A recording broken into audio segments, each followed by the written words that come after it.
Welcome to Spitting the Bit with Billy and Kev. Today we're going to do a little bit of talking about how horses get into the Kentucky Derby, the process, the road to the Derby, so to speak. Uh, just to start off with some stuff, how you doing, Kev? I'm doing well. How are you doing? Good. I got my sporty new Breeders' Cup hat on. Oh, awesome. Yeah, yeah. Here's my trick. You wait till the day after Breeders' Cup and the stuff's 50% off. So you can get No, it it was a good trick. quite the deal. You got yourself a nice sweatshirt, didn't you? I did, but I forgot to wear it. But hey, Well, hey, I'll be looking for it on one of these other episodes. all right. So we're That'll we're we're talking about the Derby, and for a lot of people, it's like, oh, well, I know how the horses get in the Derby, but for a lot of people, they don't know the process. They just know these are great horses. It's the most popular horse race in the United States. It's really fun, all that, but they're not really. I mean, some people don't even know it's only for 3-year-olds. It is the best. The Derby is for the best 3-year-olds, and it can be a filly, not often a filly, but the fillies are allowed to run, and every once in a while you'll get a really good filly, and they usually do pretty well. It's kind of rare that they win the Derby, but it's happened. So here's the process for getting in the Derby, and that's what we're going to be talking about a lot in the next few weeks, or actually next few months, is the road to the Derby because you have these races that horses earn points, and they've already started. There's been a few points are out there, but they start out with small points. They call them. There's 3 stages of it. The first one is the prep season, which is in the fall and early winter, and then we're going to be transitioning after a little while into what they call the championship series, and that's where the big points happen. And as we get closer to the Derby, the point totals go up quite a bit. And correct me if I'm wrong, Kevin. It's top 5 horses that finish in these certain scheduled races. These Derby four. prep top 4 get points. Okay. But caveat, they do happened on occasion when there's not a lot of horses. So some of the Southern California races last year, for example, they cut the points in half. Some of those races where there was only Oh, five. Yeah, interesting. yeah, it makes Interesting. sense because you don't even have to do anything and you could get points, right? Yeah. Well, Um, and the other thing is, Derby takes top 20 point getters. Those correct. ever, and if it's a tie, let's say a couple horses have tied with 45 points. How do they, do you know how they break that tie? Boy, I do, and now I've forgotten. Shoot, we'd I have to look it up, I but think I think it's by money earned. I agree. I think that's I mean, I think there's a couple tiebreakers, but I believe it's one of them, and the first one I think is money earned, which makes a lot of sense because that's how it used to be. See, I would like something Money, like a money earned. heads up. Like, how do you do against each other? Did one of you beat? But I don't think that has anything to do with it. I could No, be wrong though. But head to head, I would like to see that as a tiebreaker. But I don't think it is. I don't Um, think it is either. I think they revert back to, but we'll have to look it up. Don't quote me I'm on it. not sure that will happen very often though. When you have 20 horses, it would have to be for those Hasn't happened yet. last couple spots as to who's going to get in. Um, so that is the requirements for it. On what I thought was interesting is they have a road to the Derby for the other countries, the European horses and the horses coming from Japan. And they have what they call the Japan Road and the European Road, and they have a series of races, and the top horse in each of those gets invited as well. Um, Yes, and that's where Forever Young came from. yeah. So Yeah, now if you have a really good Japanese horse, you can still, or European horse, you can still come over and win one of the qualifying races, and get your 50 points, 100 points or whatever, and qualify that way. But you don't have to. You can be the top Japanese horse or the top European horse and get an invite. yeah, So with that said, let me quickly jump over to the point totals as we speak right now. We were talking about earlier. There's not a lot of points that have been earned so far because there hasn't been a lot of races, but they ramp up and they're like, what would you say? Every as we get into February, March, it's like every weekend, isn't it? Where there's Yeah, even before that. So starting on the 29th of November, it's the Kentucky Jockey Club at Churchill, which Sovereignty won last year, beat Sandman and Tistastic. Um, cool. yeah, and then it's from there, it's pretty much one a week, if not more, because you go Kentucky Jockey Club, Remsen up in New York, then La Salle the next weekend for the La Salle Futurity that journalism won last year. And then they added the Gun Runner a few years ago. And that's New Orleans, December 20th, and same day Remington Springboard Mile. And like I said, you get through New Year's, and then it's every weekend. You got the Jerome, Smarty Jones, then you got a 2 week break, and then it's every single weekend up until a couple weeks before the Derby. Yeah, if I have my point totals here correct, you have the really big ones. You have the for the championship series, you have like 50 points for the good races, but then you get the major preps. And what I have here is that they get 100 points for the Florida Right. Derby, the Santa Anita Derby, the Bluegrass, and the Arkansas. Um, There'd be another one that I'm missing there. Jeff Ruby is a 100 point race. So Animal Kingdom, Two Phils came out of that race. Rich Strike came out of that race to win the Derby. Underrated race, but the Jeff Ruby up at Turfway is on the same day as the Louisiana Derby. But the big ones start with Jeff Ruby and Louisiana Derby, Arkansas Derby, Florida Derby, Bluegrass, Santa Anita. That's and the kind of the week. last one, isn't it? I think it's in Oh, April, isn't it? It's like a the month first before. weekend in April, yeah, Santa Anita Derby, Wood Memorial, and Bluegrass. Then there's one more race that's always kind of interesting. There's a few weeks before the Derby's the Lexington at when Keeneland opens. Mm. So like last year, Gosker, Gus, Gusker, Gus. Boy, why am I forgetting his name? He finished second in the Bastard? no, finished second in the about Pimlico for the Preakness. Journalism had to catch him. It was he won that Oh, race. Brendan when Wolf. journalism kind of broke through and chased him down. Yeah, okay. Um, Gasker, isn't that how? Boy, I'm feeling dumb.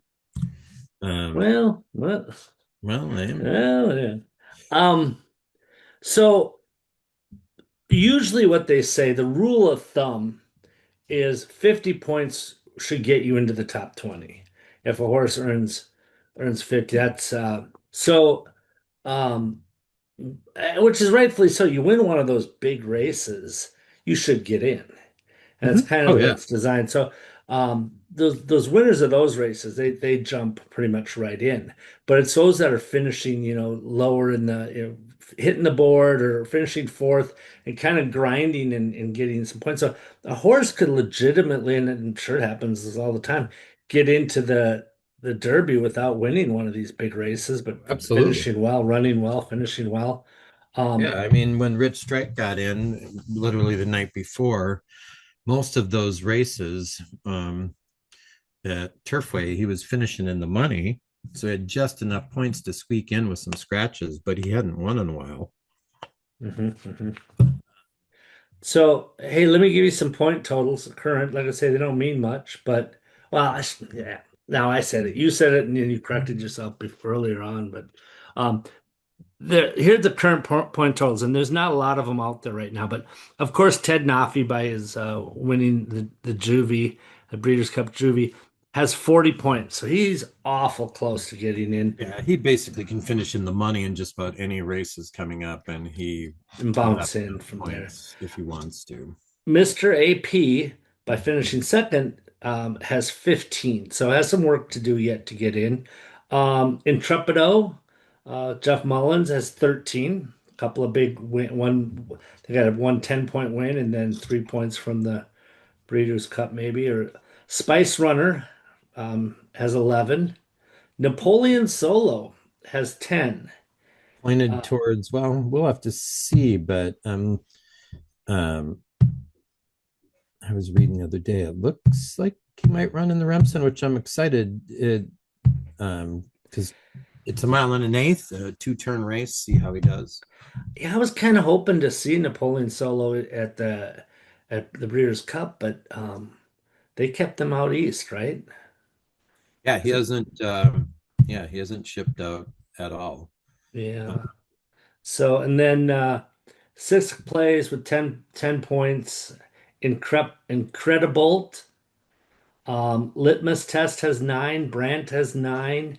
Kenny McPeak's Universe has 8. And that's kind of it. That then it all are 5 or less. So you have about 9 horses that have 8 or more points. Only Right. one of them, only Ted Nafi has a significant amount that you can say, well, he's pretty much in. So, um, Yeah. so, but Well, I was just going to say, and this is the time of year where there's speculation on where people are going to run. So when I say Remsen, the Remsen is just one of the potential races that they might run Napoleon Solo hey, at. you have any other of those? Any other like races that the rumors have it that a horse is running? Because I heard that like Ted Nafi's not going to run till for quite a while yet. Is he Yeah. down in Florida?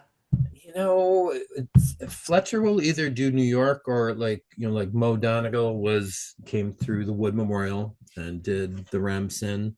Yeah, I think I heard that he got sent to Florida to the Gulfstream. Would But that right, then make the sense? flip side is, Always Dreaming did Tampa and then uh, Florida Derby as well. Um, Okay. so yeah, it's one of the things you didn't mention that has been really probably the best positive of when they switched over to the point total, um, 15 years ago or so. Uh, it used to be the top um, money earners as 2 year olds and 3 year olds because they're getting points right now as 2 year olds and then they well into the spring. But you would get those, that included 7 furlong races. So the pace used to blow up more frequently, it seems, in the Derby, because you'd have people, horses in the Derby that would just, for better or worse, just go out and press the pace in hopes they could hang on to win it, but it would typically blow the pace up. Now, the only way you get in is these races that are, At a classic distance, over a mhm. mile. Yeah. There's, there's 1 turn miles, with Champagne, and the Jerome will be a 1 turn race. Um, and isn't what's there's one coming up at Santa Anita too. That'll be a Is it the seven San? furlong. Is it the San Felipe or the San Clemente? What is it? Uh, isn't there? I'm pretty sure. Maybe I'm wrong. Well, we'll have to. San Felipe might be. Yeah. We'll check it. But my my uh my memory today with some other things coming on is a little foggy, but I'm looking it up. Um, but for the most part, The San Felipe is in March. yeah. Um, Yeah. but I think If that's 7 furlong 1 turn. I don't know. yeah, I'm trying to shoot. So out of these races, I mean, obviously the when you're handicapping, Is there any one of those races in particular that you go, oh, he won the Bluegrass, or oh, wow, he won the Santa Anita Derby, or do any of these Not. have a bigger influence on your? It depends on the running style. That would be my answer. So it's not the track, it's the actual race. It's the race and who was in it and how they won it. Yeah, yeah. Um, Okay. uh, like I guess like a really good example would be Epicenter that year that Rich Strike caught him. Unfortunately, it was a really hot pace, but I one of the many things I loved about Epicenter going into the Derby. Fairgrounds has that really long stretch, even a little longer than Churchill, um, and but yet he had a running style that was a little more similar to the horses that come out of California, where they're in the hip pocket of whoever's on the lead, like how journalism was last year. Um, but he was able to hold that speed through a long stretch. So I thought that was a really good prep runs coming through New Orleans to get ready for the Derby. Um, so if a horse is closing and does well at Gulfstream Park, I give that more bonus, especially if they're coming from the outside, like Sovereignty did last year in the Florida Derby. Barbaro did it. I think Audible had to come from way out on the outside to win. That's a big deal on those tracks. So it really depends on their running style and who they're up against. But um, there's not there's nothing that I would just look at and go, oh no, or woohoo, just on paper till you actually see the race and see who they're running against and how it plays out, if that makes sense. Yeah, yeah, for sure. I'm looking here, I'm trying to see how many of these races um are at Churchill Downs, and I'm only finding three, and they're fairly early on. Um, Yeah, well, because their September, season doesn't open up. Their right, first week is the week of the Derby. right. So So I'm looking here, and there's three, and they're very early. They're yeah, we just had the September. street sense. Yeah, September. They've already had two. They only have one more. Yeah. And it's the one you're talking about, the Kentucky Jockeys Club. So you can't even look, because I'm thinking, well, maybe a horse that really likes Churchill Downs might have an advantage. Well, you can't even tell that because it's so When you far can, gone. yeah, you can a little bit on, like Sovereignty won at Churchill. Was it? I think it was the Street Sense. Um, Yeah. and of course, from off the pace. Um, and in general, I think it's easier. You have a lot more stretch to work with if you're a closer at And I'm Churchill than you do at Santa Anita, for in example. speaking of like stretch runs and stuff, um, the fairgrounds. You love the fairgrounds. I love it. What's Yeah, I look in here, there's four races on the Kentucky Road at the fairgrounds. Right. And not only do you have four, but two of them are championship series ones. They're big time. They're the Risen Star and the Louisiana Derby. Those are really big point races. If you look at the last decade, um, of the especially since they started the point system, most years you've got at least one, if not multiple horses in the finishing in the money in the exotics that come out of the races at the fairgrounds. Because there's another angle too that I think is a really makes the fairgrounds a really nice prep path, so to speak. You get big fields, so your horses are used to it, as opposed to what happens, Santa Anita that has yeah, in Southern five. California, right? Um, but their races their qualifying races, starting with the Gun Runner, are all 2 turn races, and they gradually keep getting longer. So the big 100 point races or the 50 point winner races, the championship ones like Florida and Derby and Jeff Ruby and Arkansas, they're all a mile and an eighth, but not at Louisiana. The race prior to that. So, like if you're in Florida, you have the Fountain of Youth. You go Holy Bull, Fountain of Youth, and they just keep getting more and more points to the Florida Derby. In the Louisiana at New Orleans, you go Gun Runner, LeCompte, which is a mile and a 16th. I think Gun Runner is either a mile 16th or a mile 70. Then you get to the Risen Star, that's a mile and an eighth. So a month before you're doing the championship races at Arkansas and Florida and up New York and out in California, a month before that, the qualifying race at Louisiana is a mile and an eighth, and the Louisiana Derby is the same length as the Preakness. It's a mile and a 3/16th race. So I personally think it's a really nice way to get ready for the Derby. You get that other 16th of a mile to increase stamina and see if your horse has got enough in the tank to hold on, and you get an extra week to rest after running that extra, because the Louisiana Derby goes the week before Florida Derby and Arkansas Derby.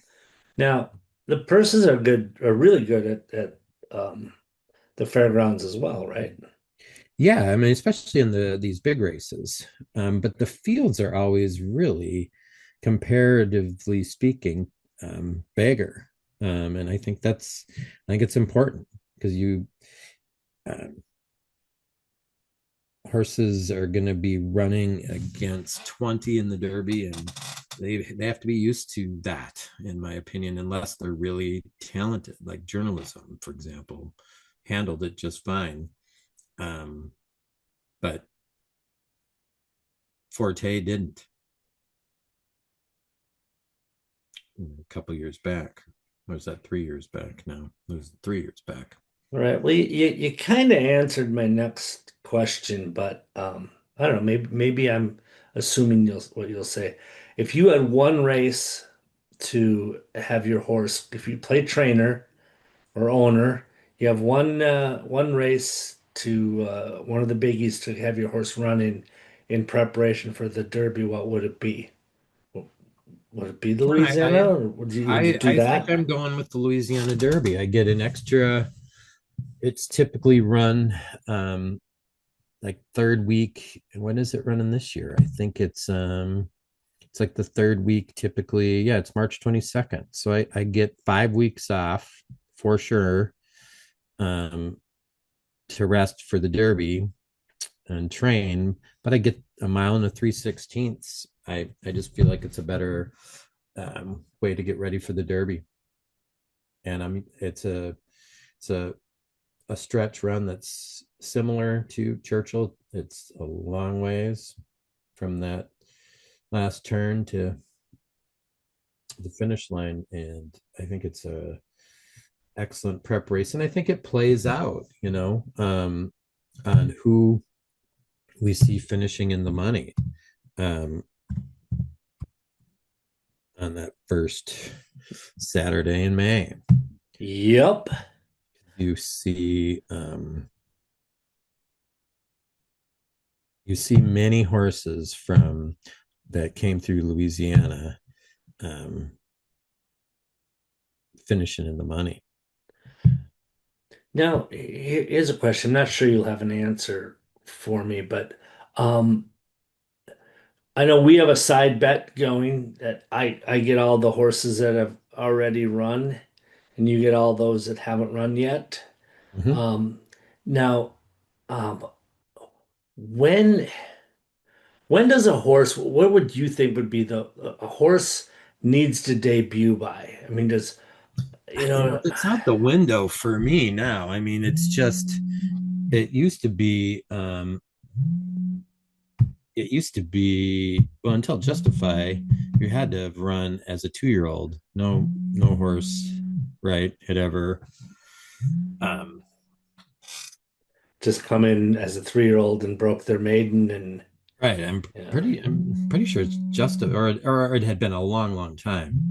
And then Justify did it. Um, God, you're so important. You get all kinds of phone calls, and oh, look at you. it's the dentist thing wanting a survey. Anyway, um, so I can't remember what your question was. Well, I was just saying, when does a horse have to run by? So, I you think it's out know, the window, yeah, truly. I think you need to, in my opinion, you need to have at least 3 races at minimum under your belt. Justify was a unique one. Um, you need to have some seasoning because it's a tough task when you have 20 horses and they're that good. You have to yeah, be the real deal. It's hard to get lucky in the Kentucky Derby. right. But to qualify, you really only need one, right? If you get the right, win the right one. Yeah. So, Oh, for sure. yeah, And maybe another valid thing too on a previous episode when we were getting ready for the classic and we were talking about sovereignty. I'm pretty sure we talked about um just his record, right? And what he's done uh, since he came out of his maiden races. Um, and he only had 1 second. And I had said, I don't think they were trying to win that race, if you recall. yeah, But it's based, and I was meaning that by the point system. Um, he had had some time off, and I mean, I guess actually didn't have that much time off, but I think they were just using it as a tune up. He already had, all he had to do was finish in the money, and he would have plenty of points to get in the Derby. And he had an outside post. Point being, I don't, that's what I was trying to get at with the point system is he didn't need, he could use that race just as a tune up for the Derby and not worry. right, right. He's Finish it. It's already like a in. workout. Sure. All right. Well, moving forward in the future, we're going to be looking at a lot of these races, and we'll keep the point totals. We'll keep updating people on the point totals as to who's in, who's out. What do you got here in November for the races? What do we got for Are we the talking Derby? Derby Road? Yep, the point Um, races. so the Kentucky Jockey Club, I mean, comes up the weekend after Thanksgiving, so November 30th. But that's it. Okay, and then what do you got for December? Then Right? race I'm looking forward to, but it's going to depend. But it's unusual. The Remsen, it's called, and it's December Mm. 7th, first um, Saturday, I guess, in December. It's in New York, Aqueduct. Yeah, it's up at it's listed as Aqueduct. I think Aqueduct is gonna, yeah, but it's usually at Aqueduct. But it's a fun race. Like Dornoch won it, Mo Donegal won it. Um, I can't remember who won it last year, but it's a mile and an eighth for 2-year-olds.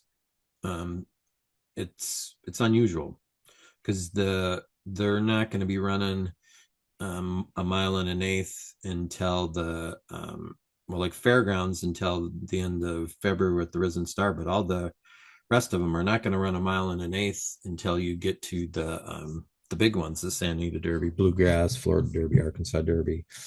Um, so it's a test for 2-year-olds to go a mile and an eighth against stiff competition. So that's a fun race.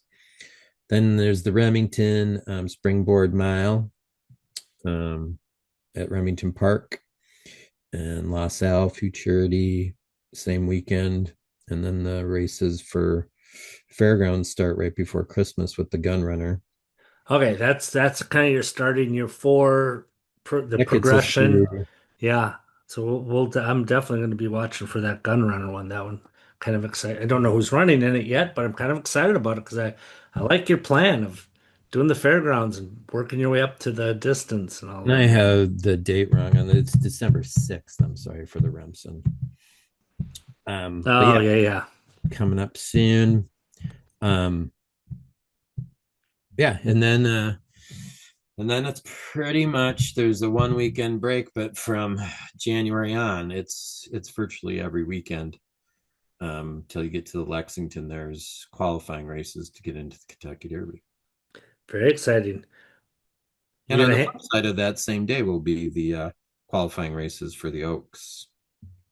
Oh, yeah, we didn't even talk about the Oaks, but we will. We'll talk about I love the Phillies. I love the Yeah. So I love the usually it's Oaks. the same card as the Derby qualifying race will be their equivalent Yeah. qualifying race because they do the same thing for the Phillies for the Oaks point system. All right. Well, we'll handicap some of these coming moving forward, right? Yeah, We're for gonna have sure. a few picks prior to the races, so if people want to follow your picks or my picks or actually pick their own. We'll help them out that way too. Yeah, if for I highly recommend doing it because it makes there's just nothing else like it. Like every week you're getting a handle on who's trying to get in. So by the time you get to the Derby, you have a pretty solid history with all of these horses. It's Yeah. not just names on a page. Yeah, I love that. I love that. No, you're not just seeing these horses for the first time or reading what other people thought about them, but actually having your own opinion and watching them develop and get to the race. And so, Yep. yeah, it's really fun. All right. Well, hey, let's wrap it up, All right, sounds good. and we'll have another episode soon. Keep moving forward on the Derby Road. Yep, here we come, Kentucky. Have a All good right. one. See ya.